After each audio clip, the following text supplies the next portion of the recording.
Awesome. Well, Cory, good to have you on the Men Are Forged podcast. Thank you. Excited to hear your story all the way out in Canada. Yeah, Great White North. Yeah. So, man, yeah, Cory, I guess just get started off, so your book that you're writing is called Take It Off, right? Yes, sir. Yeah, it's Take It Off, and it has a subtitle behind it. Not quite sure exactly what the subtitle is going to be. Haven't really nailed that down yet, but it basically is a story of a really discovery of self-worth. And that came from a long process of working in a very, I guess you could say, colorful industry, and from a very young age. And with that being said, didn't really learn a lot outside of the working on the exterior and not working enough on the interior. So with that, it doesn't really matter what age demographic it is. I really try my best to provide value for men generally that are between, it really doesn't matter if you're a guy that's really over 20 years old, even you can get value from it. But my main target demographic with it is more so men over 30 that really, they're able to connect with their partners and stuff, but they're not really able to truly really get or communicate, but not connect is what I'm trying to say. And there's sometimes we as guys, we don't really have a lot or anybody really to reach out to a lot of the time to be able to vent a lot of those things out. Or we think that we have too much pride to be able to say something like, oh my God, I cried at this time, or I did this. And you don't want to actually face the reality of really what it takes to truly be in relationships. And I'm not just saying relationships as far as a marriage, but even business relationships. You can play the blame game forever. And I did that in a lot of ways. So being vulnerable and admitting to that is something that definitely took, I guess you could say, a certain amount of courage to a certain degree, because you have to face your own stuff and get to the reality of it. And even as a male exotic dancer for 25 years in my life, I still dealt with a lot of issues with confidence. I dealt with a lot of issues with ego. I dealt with a lot of stuff with just not feeling like I was worth enough to be able to provide value to this world, and came to realize that I definitely did have a lot of value. I just set that bar where I set it when I first started with this industry, and I have no regrets. Regrets. Yeah. But at the same time, it brought you to where you are now. 100%. Yeah. Right. And you know what, Cory? I got to say, I know a lot of people that obviously we all go through the years, and we have friends of ours in high school, or we have people that we know from years ago, and we see how they progress through life. And I see a lot of the people that I know have gotten a lot further financially than I have, or maybe they've gotten a lot further with business in general, or what have you. But I can honestly say there's probably not one person from my past that has the same amount of stories and experiences that I personally have. And I'm not talking about that through ego. I'm talking about that because I'm a jumper and I went and just did it. And, sometimes you just got to do it, man. Yeah. You got one life, right? Absolutely. Yeah. So let's just start. From the very beginning. I mean, I would love just to hear what shaped your, what led you in that field, first of all, and then therefore was there a person in your life that maybe influenced you to think a certain way, whether it comes to, what it means to be a man, what success looks like, and kind of like said, oh, this is what, you got to make money no matter how it looks like. Yeah, man, that's a great question, actually. And I appreciate you asking it, because there's a few levels to that. First off, I'll tell you a funny little story about what I was when I was a little kid. Yeah. And when I was a little kid, I actually used to have nightmares about being exposed in the public. I used to have nightmares. I'd literally wake up and be like, oh my God, I'm naked, and freak out about it. Yeah. And part of the reason why I called my book Take It Off is because it's not just taking off your clothes, it's taking off the layers of BS in your head that you get put in there through life. Yeah. In general, right? We all have it. We just have different layers. Right. So for me, when I was a little kid, when my family, and I was adopted to my grandparents. So my dad and mom have both passed away now. My dad was 97 years old when he passed away last year. He was a massive, massive influence in my life. He was a former war vet. He basically he did a lot of things that I was really proud of, but he was very emotionally disconnected in a big way. We didn't hear the I love yous. The only time I ever got anything back from him was when I completed a job, as far as being proud of me visually or, verbally, right? He was always proud. But I'm just saying. So his influence was huge on me, but I came to realize through truly understanding my self-worth, I came to realize that the problem that I had was not with that I was dealing with this underconfidence issues and self-worth issues was actually a lot to do with I tried to figure out why was it so important to get his acceptance. And I found out that in the end, it was because subconsciously, when I was 12 years old, believe it or not, and I was told that I was adopted, I was actually Wow. given an option to meet my biological father. And I reluctantly said, yes, let's do it. And guess what happened? He didn't show up that day to meet me. And let's cry a river about that. A lot of people deal with a lot worse stuff in their lives, but as a 12-year-old kid, it was abandonment. It was like instant. Yeah. Like, you're not worth anything. So that side of it came into play. But when I was a little kid, what I do, even though I had this fear of being exposed, when my folks would have people over and they'd be sitting in the kitchen, I'd be running between my bedroom and the bathroom back and forth naked, just to get a rise out of the audience, when I was like probably 5-6 years old. Wow. In my own house. And my parents would all laugh about it. They thought it was the cutest thing in the world. But at the same time, how would I have ever even realized that at 17 years old, before I was even legal age to be in a bar in Canada, that I would be off doing shows, dancing in bars in Canada? You know, it was just crazy. So that's how I started. But my influence was, yes, my father. But when I actually went to work in the bar scene, I got introduced to the #1 male dancer in all of Canada at the time. And he was like the Elvis of dancing. He'd been in the industry for years. And he turned around and said to me, dude, you have amazing potential. You know, would you like to be part of this industry? And I was like, no, I could never do that. I could never take it all off. Not all off, you know, but eventually, just like a lot of us do, we go, I couldn't do that. And then all of a sudden you finally figure it out that, yes, you can. Anybody can do anything that they want to do. And I did that. But what I honestly did when I went out to do that first show ever and take my full clothes off, I had a couple of girls from my graduating class in high school right in the front row there to watch the show that night, which was even more scary. And so it just compounded, right? And it's like, but what I did, and as I was mentioning, is what I did was when I actually chose to go in the industry, I set my self-worth bar, and it could never go over where I set it. No matter what, I could only make so much money. I could only impact so many people. I could only go so far in that industry. And eventually someday you have to give it up, because not everybody wants to see a 51-year-old male dancer out there. Right. So it was just one of those things. And so that's kind of the way that I got introduced to it. And although my dad was 97 years old and he didn't have that mindset at all, he still supported me and still helped me to build shows. Sometimes I'd go to do like a shower show or something like that. He'd be out there working, building PVC pipe, helping me build shows, you know, like he was just there to support me. Right.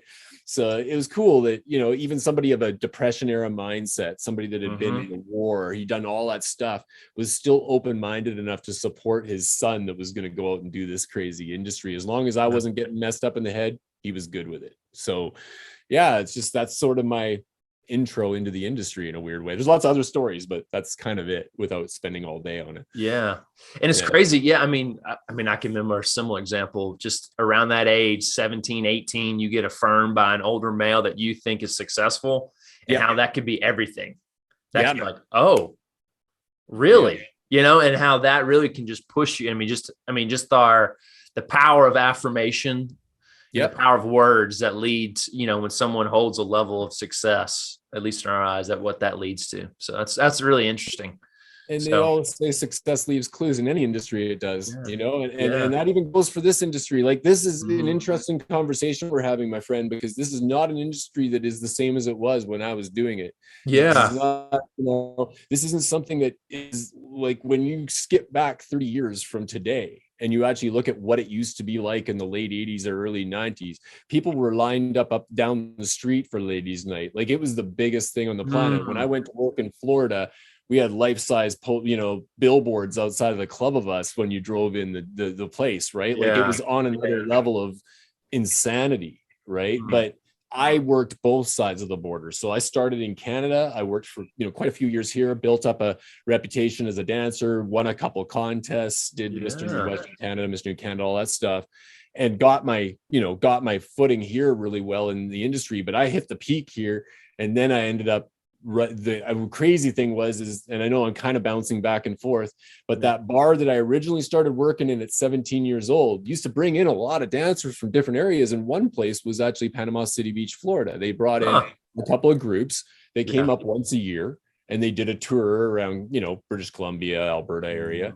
And I got to know these guys. And so their agent said to me, hey, Cory, if you ever choose that you want to, come on board and work with us, here's my card. And I kept his card for probably 5-6 years. And eventually when I won these contests, I called him up and I said, hey man, do you remember who I am? And he was, oh yeah, I totally remember who you were. Yeah. And he says, amazing that you called right now. So what happened was he actually said to me, well, if you want to, my group's coming up in a couple of weeks and they need to do the tour of British Columbia. If you can get those guys to the show on time and you can learn the dance choreography in that couple of weeks, you have yourself a job, man. I'll hire you. Wow. And I said, wow, okay. So what did I do? I left my family, I left my friends, I left everything that I knew, and I left this planet and went down to the dirty South and lived in the dirty South. Hey, easy. Right. And so like I was like a fish out of water down there, right? Like, and so it was just a completely different thing. And what happened with that was, since I didn't have anyone around me that I knew and I wasn't normalized by anyone, everybody looked at me in a different way. And so I also looked at myself in a different way. And I started doing things that I would never have done in Canada because I was being influenced by this insane club scene in the largest beach club in North America at the time. Yeah. MTV's broadcasting out of there. Like there's just mayhem, right? Like everything's going crazy. And I'm not used to that, but I jumped right in and fell in love with the whole scene, ended up getting into all sorts of trouble, and I never did a drug in my life till I was 26. And all of a sudden I popped this little ecstasy pill in my mouth down there. And then that changed everything, so, so that sort of thing, what happened with me with that was, and I'm not trying to get too adult on this conversation, but there is a reality behind that is that, like, could you imagine if you were eating food all your life, but you could never really truly taste the food? You just ate it for energy. Yeah. Well, when I did it, when I was down there and I took ecstasy, I was starved of emotional connection. My family didn't really, it's been a chain reaction through my entire family of emotional disconnection. So I go to this new world and I walk in and all of a sudden I take this little pill and I have amazing emotional connection. And it's like, I instantly got taste for emotion and started like, oh my God, like this is a whole world. And it just went into overdrive. And so, I had some amazing stories and so much fun that I had down there, but did it get me anywhere? Not really. It gave me, it was great and fun in the moment, but it wasn't progressing me in a positive direction. I wasn't getting where I needed to be in life. And I explain a lot of this in my book as well, because everybody has a perception of what they want out of life. And for me, I sometimes wish that I had have been more serious and responsible with certain things, but come on, like when it comes right down to it, there's a lot of stuff that I was able to do down there that most people would never even dream of, and experience some things that in life to me is creating memories and having amazing relationships. Right. And it really is. And so I've created a lot of memories and I've had a lot of learning experiences from amazing relationships that I've had. And that actually has a lot to do with my book as well. Yeah. Explaining the relationship side of it. It's not some stripper book. It's not just all about, some guy having this big ego and taking his clothes off. It's about the learning experiences of what I, as a guy that actually like relied on all that exterior stuff. I didn't get my inner self together until I put my clothes back on and realized that was just as important or more important than my exterior in the first place. Right. Yeah. So I would love, just really unpack just the relationship part of that, being in part of that culture, that environment with other exotic dancers, the club scene. Yeah. What was that like? Because I think so much as we get shaped in our 20s, in our 30s about who's around us. And so, give me a little bit perspective on that and talk about emotional connection. Anyway, go for it. It's just crazy. Like, I think back sometimes, like, everybody goes through their phases, whether it's a drug phase, whether it's just, relying on certain things, maybe sexually or whatever it is. And so I relied on a lot of that stuff when I was in my early years, and even just the whole male thing about, you know, wanting to get out there and have fun with a bunch of girls or whatever it may be, right? Like, yeah, I went through my phase of that. I had some stuff that I did that I'm not necessarily completely proud of. I didn't hurt anybody, but at the same, I truly didn't hurt anybody. But I saw a lot of other dancers do some really, really, you know, really not really cool things over those years, right? And so when it came to just like being in that realm, yes, it did develop me to a certain degree towards, I guess, the craziness in that scene. Yes, there was certain things that rubbed off, but the biggest thing that really stuck with me is that when I was in my hardest moments, when I was in my rock bottom moments, when there was things that I was alone in this world and there was nobody else around, there was no friends. And what I mean by that is that I had a bazillion acquaintances. Okay. Like I could walk into Club La Vila and down there in Florida, and there would be a lineup across the parking lot and everybody knew my name and everybody wanted to get into the club and they all wanted to get to know me because they all wanted to use me for something. Right. A mile long and an inch deep.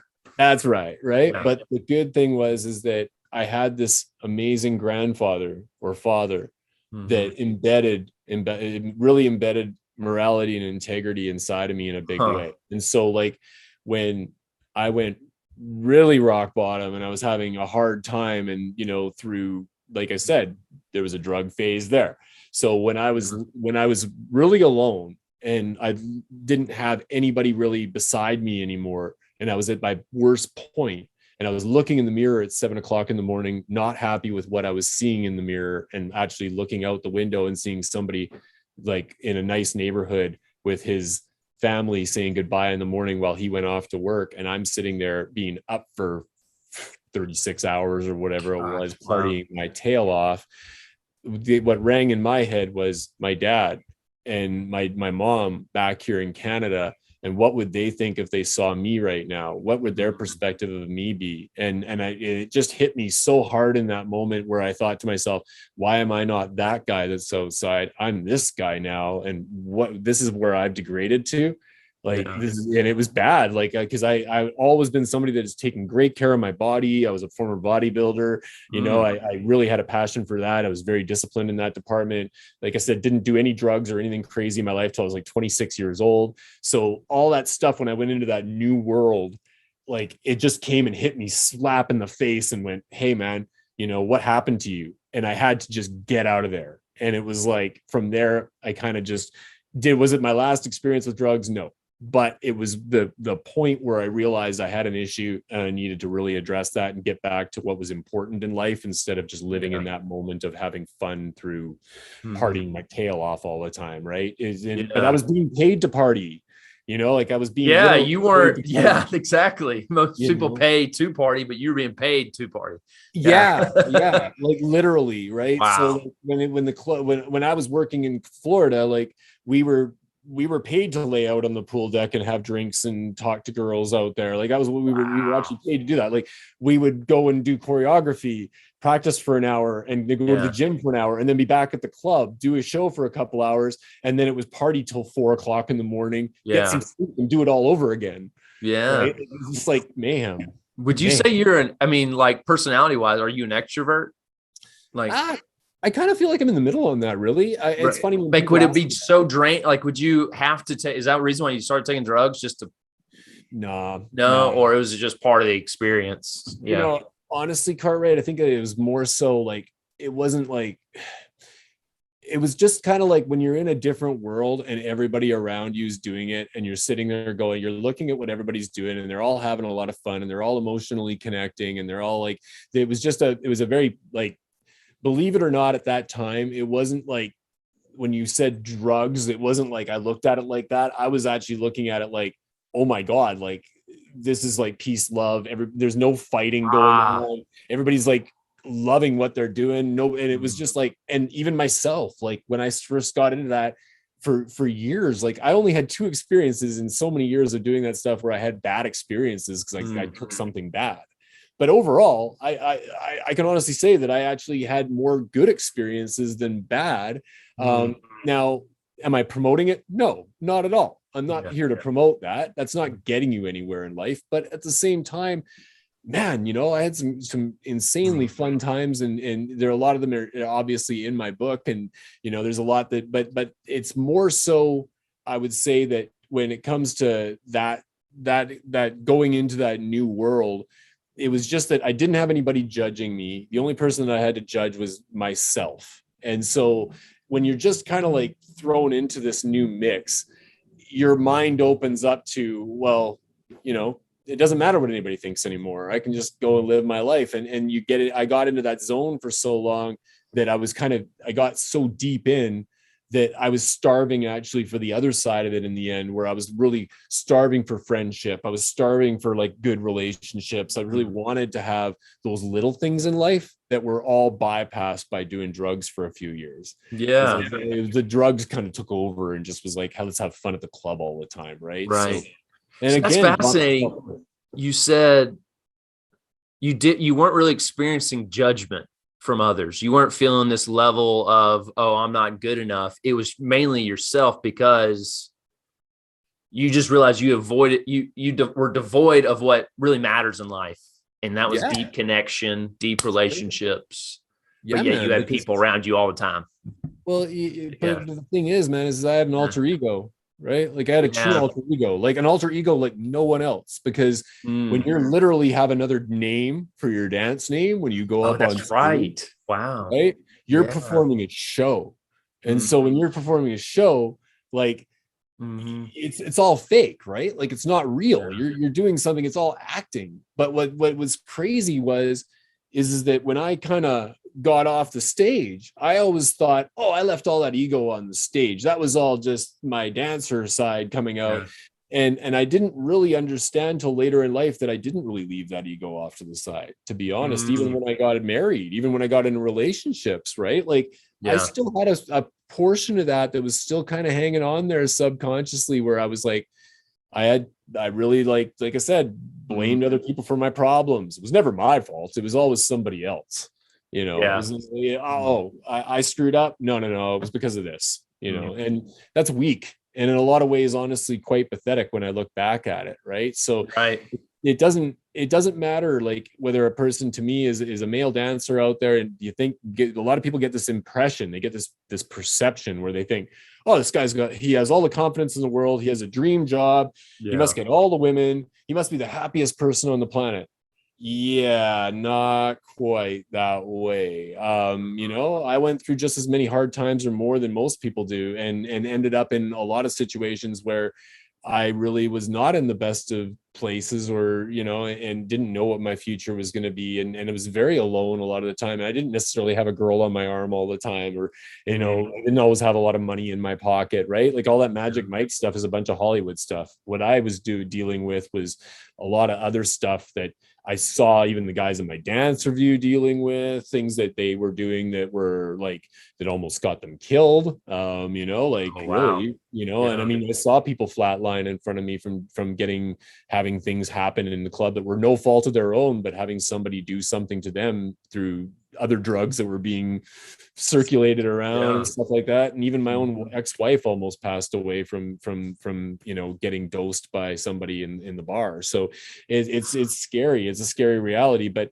I guess all I can say is that like I said, that perception, like every time that I have a guy or a girl ask me, what was it like? What was it like? What was it like? They all want to know. And I wrote this romanticized version of what it was like 5 years ago when I started the biography. But in this last year, I've taken my 7 pillars of personal development and thrown them in there and said, okay, this is what you guys can take from this. I made this mistake. Please don't make this mistake. Please don't, and I really truly don't, like, in my heart and soul, I don't want any guy, or for that matter, even any woman, to deal with actually holding on to the cord, when somebody's cut the cord on your relationship, or you got and I did this, like I went through a pretty hard divorce, but we were separated. I was here in Canada. She was in the States. We couldn't see each other. It was just like this insane thing where we really just were stuck and there was no way out. And so with going through all that stuff, it was like, I sat there for years, not months, but years after we got divorced and pushed off blame on her and held that on my shoulders all the time. It was all her fault, all her fault, all her fault. Yeah. And until I came accountable for that years later, it took that weight off and realized, yes, I was 50% of the problem. Then I couldn't truly let go of that cord that she cut. So she cut that cord and I sat there holding the cord with tears in my eyes for years, not even realizing, and having it affect other relationships in my life as well. Yeah. Just because I couldn't let go of the fact that somebody actually had screwed around on me. How dare she do that to poor me? Yeah. And it's just like, come on, man. You're right. Like, really, but if I could slice that down and take like, a few of those years off for somebody else that, and say, hey, whoever you are out there that's stuck in your situation and you think there's no way out and you're stuck in your own head, and everywhere you walk around, you think that everybody's looking at you thinking that you're crazy in your head. No, you're not crazy, man. You're just going through some stuff. Yeah. And you really are. You're just going through a lot of stuff right now. And the rest of the world out there isn't perceiving you as crazy. The world's just moving on, man. And you're not. Right. Yeah. Because no matter what, we can have somebody die, we can get divorced. All these things are going to happen in life. But the thing is the world's going to keep spinning and there's going to be another season. And you got to get ready for that next season, right? I mean, sure, we've all heard this one before, but for me, I stuck in that same season for so long and just gripped onto it so hard and let it all slip right through my fingers in the end anyway, right? So yeah. So I mean, for my listeners, I kind of would love a little chronological. So at 17, it's kind of balanced. Got it, introduced to it. Yeah. That 5 years later, you moved to the U.S. and started doing it. Well, yeah. How old were you when you moved to the U.S.? Okay, so when I started at 17, I was here in Canada. I was basically a male waiter. So I was like a guy that basically just had his top off, doing serving shooters to girls and making money off of tips and how much booze that I sold or whatever at the bar, right? So that was kind of like my introduction. But when I actually turned 23, I think it was when I actually decided to go into full nude dancing. So that was a little while. It took me a little while to get there. But I was a bodybuilder as well. And I went to a very heavy extreme trying to be a pro bodybuilder. And again, in a competition game, a comparison game, was always comparing myself to somebody else. It was all about the exterior, nothing to do with the interior at all. So I did that till I was about 23. Then that's rigorous. That's like, so most people don't realize, like you have a strict diet. You're working out 6 days a week at the least, right? Yeah. And so I won't stay here forever, but you want to talk discipline, man. Discipline to me is like a rubber band. You can stretch that sucker right out and it might snap back in, but when you have true discipline, that rubber band stretches out and it actually stays stretched out. So now when I'm actually doing yoga, for example, which is one of my passions now, I put the same intensity and discipline in my yoga practice as I did into my bodybuilding practice. But what happened when I was a bodybuilder is, and there's a chapter in my book called Be a Freak to Be a Freak. It's simply because here I was, this big 240-pound bodybuilder that had just like, I mean, wow, it was ridiculous how big I was at the time. And I actually dieted down in 10 weeks to 198 pounds in 10 weeks and rode the bike 3 hours a day. Basically all my meals were timed out. My sleep was timed out. Everything was scheduled, all that stuff, even to the point of waking up in the middle of the night at 2 o'clock in the morning, draining a shake of tuna and water, blending it up, slamming it back, going back to bed just to keep my protein. Oh gosh. Yeah, all that crazy stuff, right? Yeah. But that discipline, that determination brought me to a level in competing that I never dreamed I could get to. I had Mr. USA at the time guest posing at my contest, and he came up to me and said, literally, he said to me, dude, I just want to let you know, you might not have won this show, but you came in more leaned out and more ripped than most guys do for the Mr. Olympia. Congratulations, you won today. Like, he was just, and I still get goosebumps when I think about it. And Mike Matarazzo was the man, and he's unfortunately passed away now. But, it was just one of those moments where I looked up at him like that. There again, a male figure that I really looked up to. That I was like, oh my God. I think there's a Cory. That's an interesting reference there, because I think a lot of times when we have those big moments, we take as young men on the exterior. Oh, that was purely because of how I looked. That's right. Versus, no, they were affirming on the inside what I was doing, that you were creating discipline, that you're had hard work implemented in your life, that you cared about your craft and you were excellent at what you did. Yes. But yet as young men, sometimes we just solely recognize it as the fruit, the product, what we produce versus what we 100%. did to get there. So yeah, man. And when I think about when everybody asks me what day were you on top of the world, the question, when somebody asks me what day were you on top of the world, it's never about the dancing industry. The day that I was on top of the world, when I was 23 years old on that stage, when I was doing that stage, when that guy said that to me that day, I felt on top of the world. Right. You know, so that's different than, you know, ripping your pants off because a bunch of girls see your butt and all of a sudden the whole place screams their lungs out. That's a great adrenaline rush. I'm not going to ever take anything away from that. That is awesome. That's better than any drug out there. I'm not going to lie. It really is. It's amazing. But it's not the same, because you have to complete something like that, to go from beginning to end and go through 5 years of bulking and then go through this 10-week phase of dieting and all that stuff. It's on a level that only 1% of the entire world actually has done or will do. Like nobody does that, right? But when you actually can hone your body and then tune it in to the point where you eat an extra potato that day and you feel the energy from a potato hit your body, you know you're really tuned in, right? So that's something that is an amazing feeling of accomplishment. Did it make me a lot of money? No, not at all. Did it give me the ability to realize that I can be disciplined that hard in something, that no matter what, there's other things that are going to come up in life and I can accomplish them? Yes, it did give me that, because that rubber band stretched out. So, but you have to have a passion for what you're doing, and no employer, no other person that doesn't have that same type of passion that wants to push you into something. It doesn't matter what they say. If you don't love or have a passion for what you're doing, you're not going to have the discipline to get there. It just simply, you got to really truly be sold out and love what you're doing. And I've had employers say to me, "Oh, Cory, if you would put half the effort into your job as you did into your bodybuilding career, we would all be rich right now." And they're right.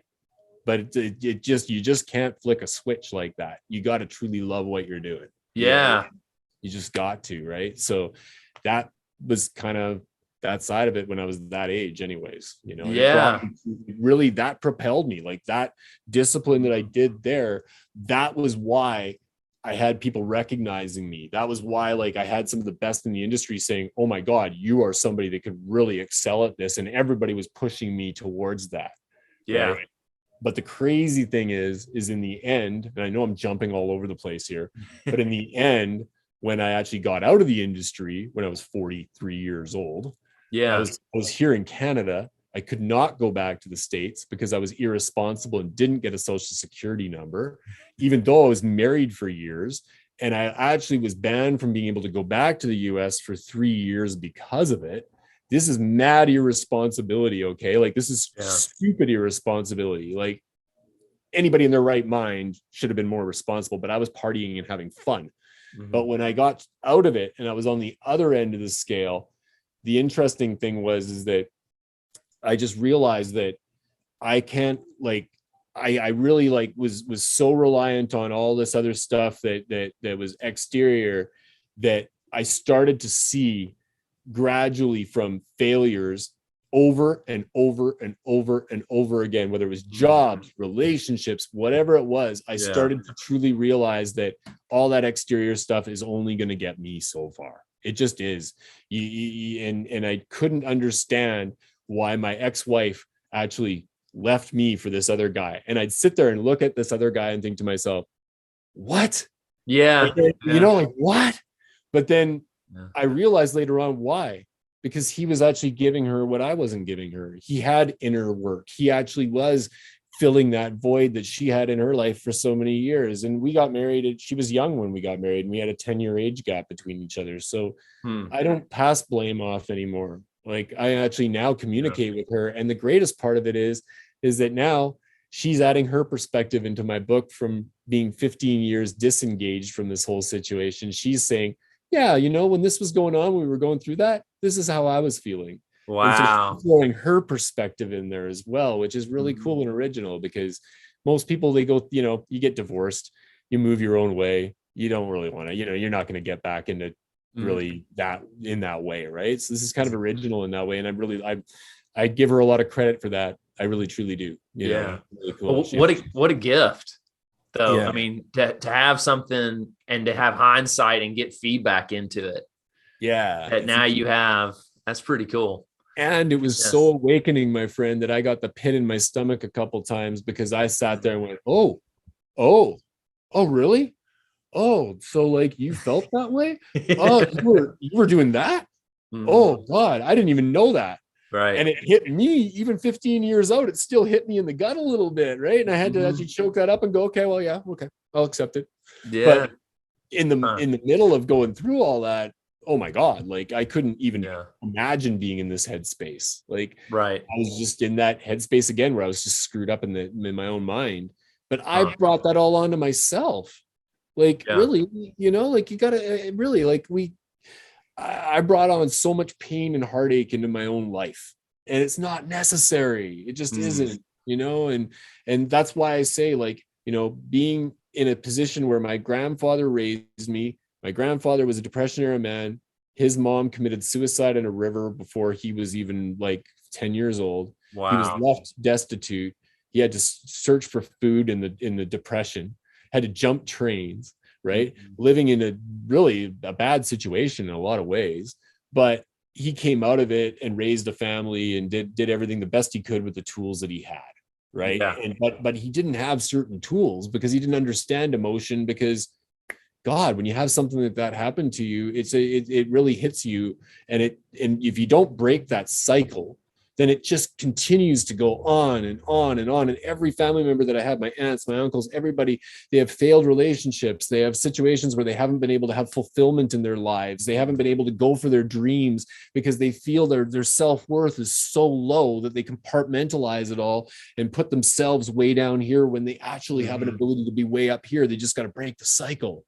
Yeah. Right? So that's what I literally did in this last year, was I broke the cycle and just went, hey, you know, this is what I want to live. I want to live my life, and I don't want to die with my dreams. And I want to make sure that, you know, I'm not just doing something that is paying me off $30, $40, $50 an hour. I don't want to just do something that's paying me off to eliminate my dreams.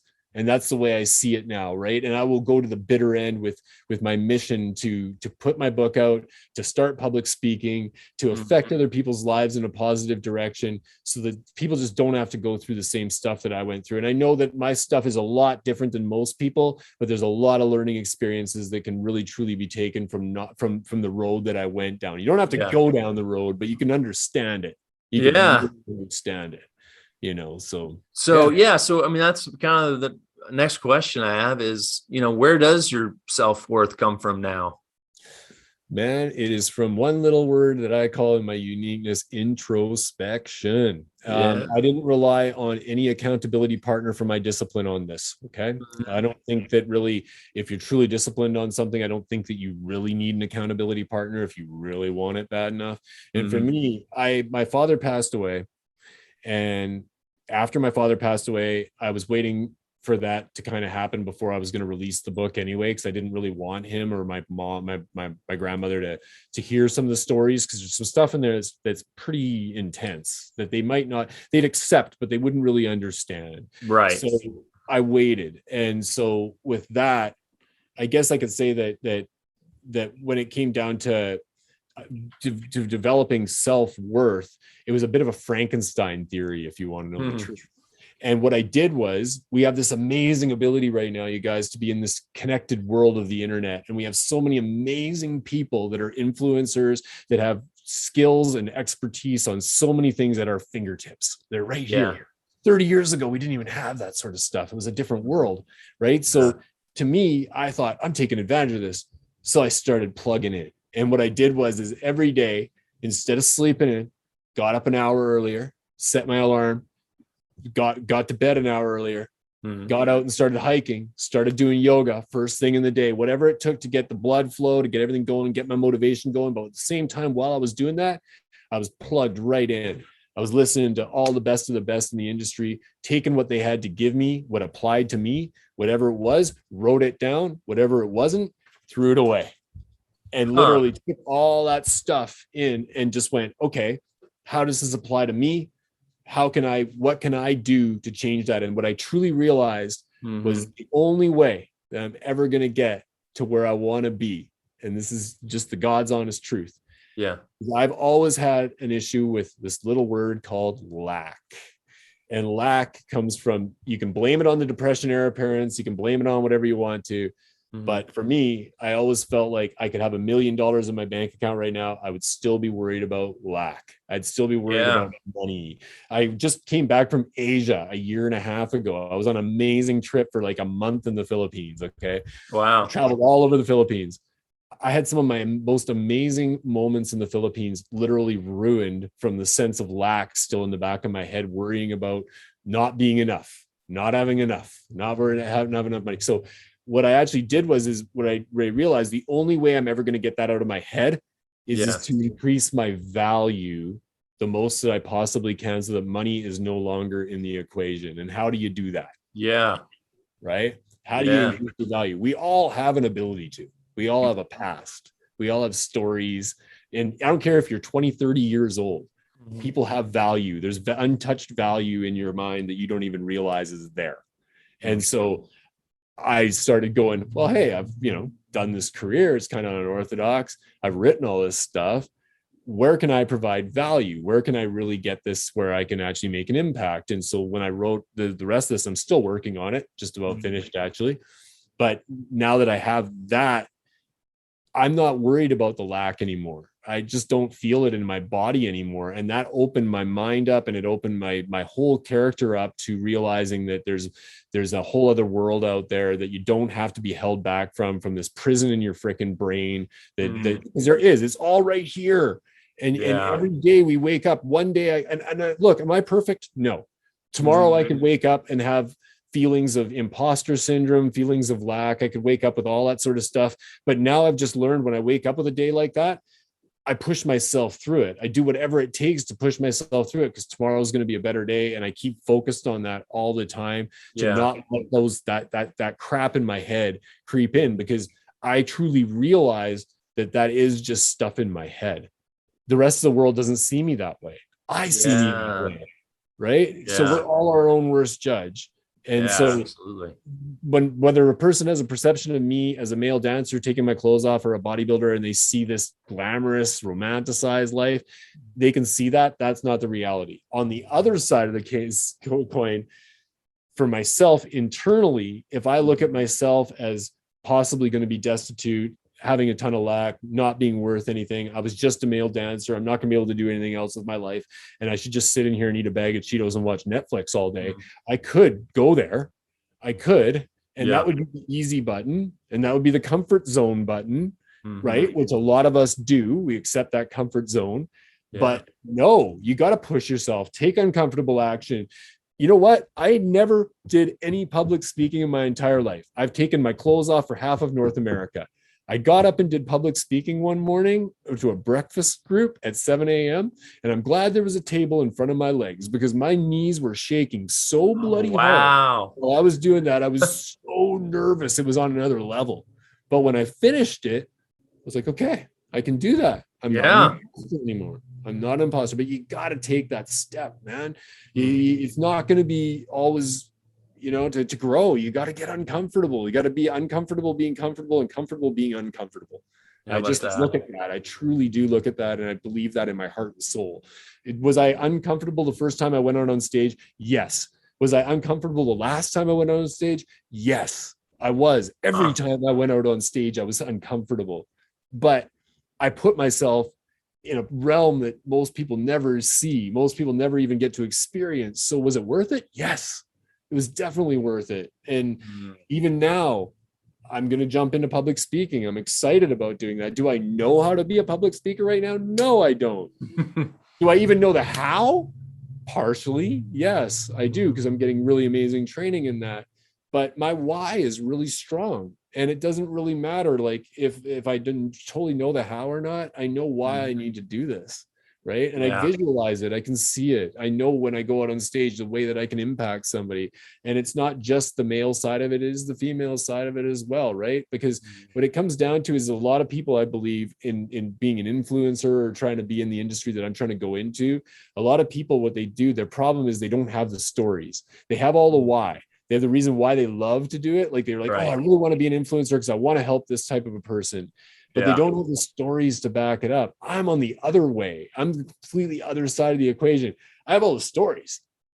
I can tell you more stories. I could be here all day telling you stories, but I want to make sure that when I'm telling that story, that impact sticks, that person actually goes, oh man, that was different. I'm going to remember that when I go home. And it's not just about, this guy was a stripper. I don't want to be stereotyped as a stripper. Right. No, like I really don't. Like I'm proud of my career, but there's so much more. And to me, it's like Cory is one thing. The stripper that was out there doing his show was a completely other thing. I want to be appreciated for the person that I am, not for the person that I used to be. Right. And living in the past isn't going to get me anywhere. Like it's great stories, but it's not going to get me anywhere. Right. Like to me, it's like the future. And right now, of all times, we should all be really focusing on ourselves right now. We should all be really, and not just focusing on ourselves, but really focusing on the people that are close to us that we love, being, really being there and appreciating those things that we have in our lives right now, because it could all be taken away right away. And tomorrow's not guaranteed. And I truly realize that from many of the things that I've went through in my life. And I'm not here to talk down to anybody, right? Like I'm really talking, if you guys are out there and you're listening to me right now, I'm looking you in the eye when I'm saying this, right? Like a lot of the time we don't get support in this world. We just don't. We look for it. We usually look for it from all the wrong people. We're usually looking for it from our family, our friends. We're always wanting somebody to say, oh yeah, you got this, man. And we're all looking in the wrong place. But if I'm talking to you, or I'm talking to a stranger out there and I'm telling you my story, you're like, holy shit, this guy's, oh, sorry. But you're just like, holy cow, this guy's like really, he's got some amazing stuff. I really want to hear more. But my friends or my family, they all normalize me. They're just like, oh yeah, he's just doing his thing, whatever, right? They don't even look at it that way. So you always see that, right? If you have a celebrity out there, a celebrity that has something going on, Britney Spears just went through a bunch of stuff, right? How many people are all worried about Britney Spears and her poor life of being stuck in this conservator stuff or whatever she was with her parents? All these people are all focused on Britney Spears. They don't know Britney Spears. In fact, she doesn't know them and she'll probably never meet them, but they're all focused on her because she's not normalized to them, right? Like they put you on a pedestal that don't know you, and the people that are closest to you don't support you. And there's many reasons why. They may not think that their support's worth it. They may not even realize that it means something to you, right? So to me, it's I starved for that support for a long time and ended up in a lot of disappointment from expectation from others. And it's just really not, it's not helpful. The one thing that I can say, if you're out there trying to, get to your dream or whatever it is, I don't care if your dream's to be a garbage truck driver, don't look for the support close to you. If there's any recommendation I can say, don't look for support from your family or your friends, because it always ends up in disappointment. Because to me anyways, because I'm a bit of a dreamer. If I say I want to go out, I want to write this book, or I want to go and do public speaking, I'm talking from a different head than the person that goes out and works his 40 hours a week and is looking for his retirement at 55. It's just a different mindset. They don't see it the same way as I do, right? So it just doesn't compute.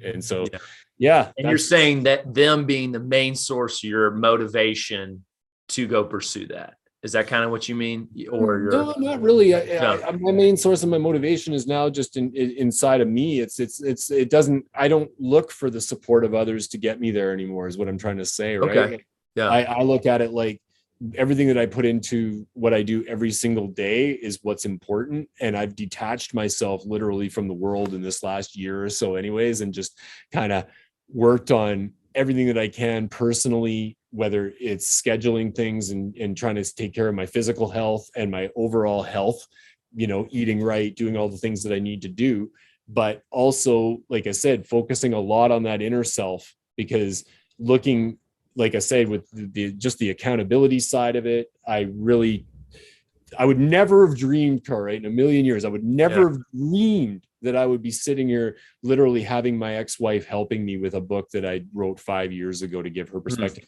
I would never have dreamed it. Personally, I wished the worst upon her at one point. Like, there was a storm blowing over New York, and I'm like, I'm glad it's raining on you right now. Like, I was just so bitter and so just like, what was it getting me? It was getting me nowhere. It was not, it was just, all it was doing was embedding more negativity. Right. And so and we can get really, it's really easy to get stuck in that, right? Like we all get heartbroken, we all have stuff that happens, right? And it's not necessarily always fair, right? Yeah. Like it's not, right? Like, I mean, I got, to me at one point, I thought I was screwed around so bad that the whole world owed me something. Yeah. Yeah. You know, like, Yeah. and Yeah. I look back at that and go, what? The world doesn't owe you anything. It's still spinning, man. Yeah. It's still spinning. It doesn't care, you know. Yeah. But you know, communicating and being in the right environment, putting yourself in places where there's people that are you know, at a level where you want to be. And what you were saying earlier about when I got in the dance industry and, you know, wanting to learn from other people. Well, now I try to learn from other people in doing what I'm doing. Like I surround myself with other writers now. I surround myself with people that are really, you know, in that public speaking arena, or even just, I don't expect their support, but by surrounding myself with them, I can learn the things that they're doing and really truly like implement some of those things into my own life. Cause I don't have all the answers, right? Like I don't like, and you'd only know what you know. And we only get taught what we get taught. And so my folks passed me on those tools, and my education passed me along the things that I knew, math, social studies, science, all those things. I didn't implement one of those things into my life. Had nothing to do with my life. Yeah. The biggest things that like I said, that I learned were truly just through introspection. It was just like really having to swallow it and go, hey man, you know, you screwed up, or you did really good here, or whatever it was. Right. But you know, I can go on and on, but I'm kind of, like I said, bouncing around a lot today, unfortunately, because I have 25 years worth of stuff here. And, you know, it's crazy because I will like let you know that the one thing that I never wanted to be as a male dancer was that guy. And what I mean by that guy, this is kind of funny. Yeah. When I first started dancing, and I looked out at the stage and I saw this one guy out there, and he was probably in his mid 40s, and he was doing a show, and the crowd was like just dead. And this guy's out there doing this show, and he's getting paid for it. You know, he's not liking what he's doing. And he's just like, man, I'm out here having to do this. And I remember like watching him and thinking to myself, I never want to be that guy. I just don't ever, no matter what. If I do this industry, I never want to be him. And the funny thing is when I finally went through like divorce and coming back to Canada, and I wasn't doing big shows anymore. I wasn't working in the big clubs anymore. I was doing bachelorette parties. I was out on boats and stuff, doing strip shows on the top of boats on the lake out in front of my place, and, you know, doing little halls where I was, you know, some girl's 40th birthday, and I'm doing some show that it wasn't even a show anymore. It was just, you know, dancing around her. And I found that I was like, okay, I'm at the borderline of being that guy now. I need to quit. Like I just kind of came to that resolution. I was like, okay, I need to move on with my life. And I've seen so many guys in this industry that got dove into drugs, they got dove into whatever it was, and they were stuck doing a job that they absolutely hated after they got out of the industry. And I never wanted to be that guy either, where I was stuck having to do something that I didn't want to do the rest of my life. So it's, again, transition, motivation to get out of that comfort zone, man, you know, like, because I could easily go out and get myself a job working for Purelator or somebody and go out and drive all day or whatever. And that's an easy button. I could do it, but I choose not to right now because I have a bigger dream. And I really, like I said, I love making an impact and helping other people out. And I've done that in a lot of other ways through my bodybuilding and helping train people that weren't in the best of shape or whatever it was. It's really gratifying, right? It means more than the money. It just does mean more than the money for me now. And so that's kind of that in a nutshell, really, man. But you know, like I said, the story side of it, I mean, there's a big difference between Canada and the US when it comes to dancing. And you know, it's a long, lonely road out there a lot of the time. And you're not necessarily, you don't have a lot of people around you sometimes, and you're going from one hotel to the next, and it can be lonely. And this road that I'm on right now is the same type of loneliness. It's just a different type of loneliness, right? Like I'm not out partying, or I don't have a bunch of friends around me all the time. But sometimes you got to really, like, in my eyes anyway, when you really are determined to get somewhere and you really want to do it, sometimes it is a lonely road. You don't have to have the support. You just got to do it, man. Right. You just got to get it done. And no matter what it takes, I'm getting this job done. Right. It's wherever my dad is now, I want him to be proud of me. Yeah, because you do have, I mean, that's your experiences. I imagine people can connect with it. And it's as different as it is, there's something that you're like through introspection that you've really discovered for human beings to really grow from. But anyway, Cory, I really appreciate you coming on. This was fun. All right, it was awesome. Yeah. Man. So man, thanks for coming on. It was a blast. Yeah. Love hearing your stories, man. Maybe we can get together at some other time when the book comes out and see what happens. Sounds good.